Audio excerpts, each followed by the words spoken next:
सुरुवातीलाच महत्त्वाची बातमी समोर येते। आज राज्याचा अर्थसंकल्प सादर होणार आहे। विधिमंडळामध्ये आज अर्थसंकल्प सादर केला जाणार आहे। अर्थमंत्री अजित पवार अर्थसंकल्प मांडणार आहेत। सर्वसामान्यांना काय मिळणार या अर्थसंकल्पातून याकडे लक्ष असणार आहे।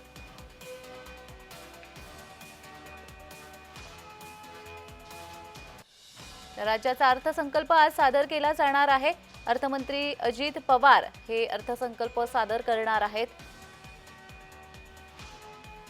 अर्थमंत्री अजित पवार अर्थसंकल्प सादर करणार आहेत। राज्याचा अर्थसंकल्प आज सादर केला जाणार आहे।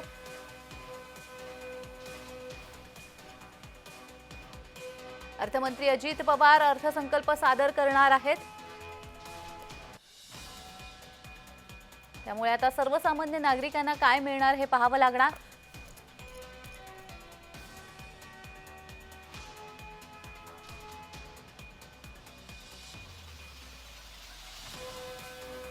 सर्वसामान्यांना काय मिळणार याकडे आता लक्ष लागून राहिलेलं आहे। अर्थमंत्री अजित पवार अर्थसंकल्प मांडणार आहेत आणि राज्याच्या अर्थसंकल्पामध्ये सर्वसामान्य नागरिकांसाठी काय असणार आहे हे पाहावं लागणार आहे।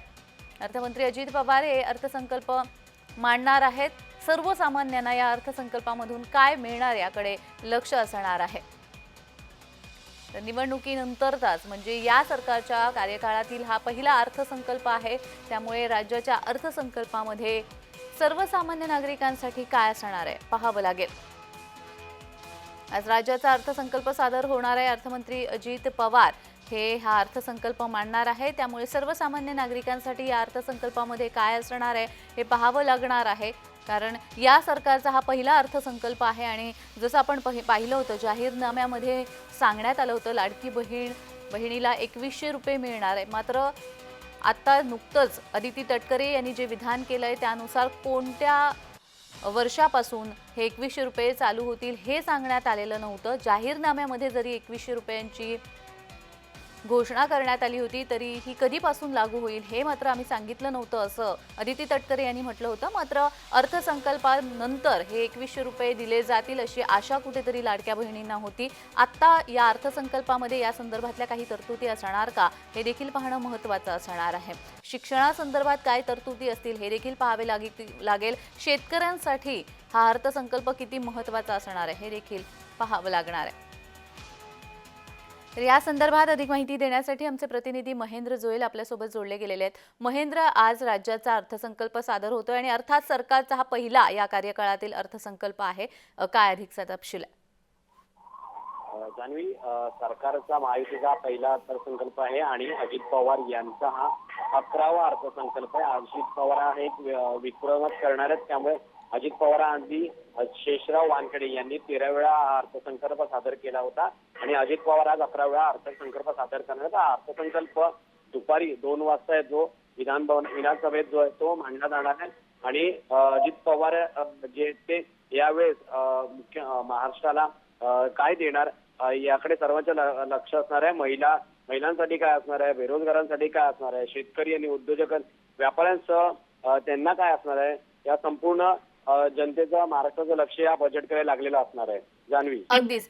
मात्र ज्या वेळेला जाहीरनामा घोषित करण्यात आला होता त्यावेळी या अर्थसंकल्पानंतर 2100 रुपये दिले जातील असं कुठेतरी म्हटलं होतं।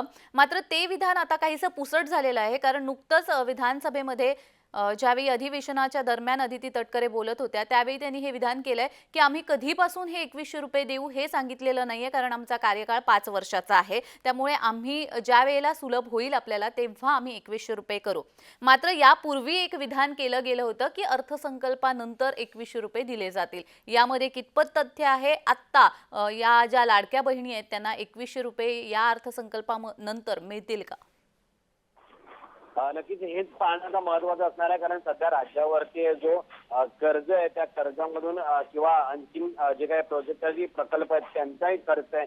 त्यामुळे आज अजित पवार जे ते महिलांसाठी 1500 रुपयावरून ज्यांची जी वाढवलेली रक्कम आहे 2100 रुपये जे ते कधी मिळणार आहे हे या अर्थसंकल्पातूनच स्पष्ट होईल।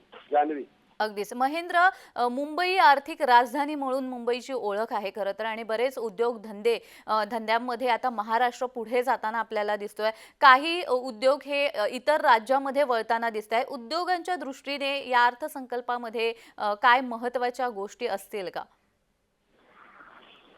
नक्कीच जान्हवी, उद्योगाच्या दृष्टीने पाहायला गेलं तर मुंबई ही आर्थिक राजधानी मानली जाते आणि मुंबईत जे आहे ते राज्याच्या आणि देशाच्या कानाकोपऱ्यातून आहे जो लोकसंख्येतील लोक ती इथे कामाला येत असतात. त्यामुळे महाराष्ट्रात जे प्रकल्प आहेत त्या प्रकल्पामध्ये आणखी कोणती वाढ करण्यात येईल का, आणखीन कोणते नवे प्रकल्प येतील का, या अर्थसंकल्पातून आज अजित पवार मांडतील. आणि मुंबईकरांना त्यातून काही विशेष प्राधान्य देता येईल का, मुंबईकरांसाठी काही वेगळं जे ते करता येईल का, हे पाहणं महत्वाचं असणार आहे. दरम्यान आज बजेट दुपारी जो आहे तो सादर होणार आहे. त्या अर्थसंकल्पातूनच जे अजित पवार महाराष्ट्रासाठी आणि मुंबईसाठी काही वेगळं करतील का, हे पाहणं महत्वाचं असणार आहे.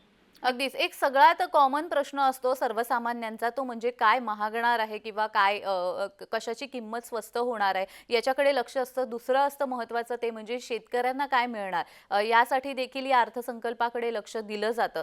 काय तरतुदी असतील अर्थसंकल्पामध्ये एकंदरच वाटतंय महेंद्र?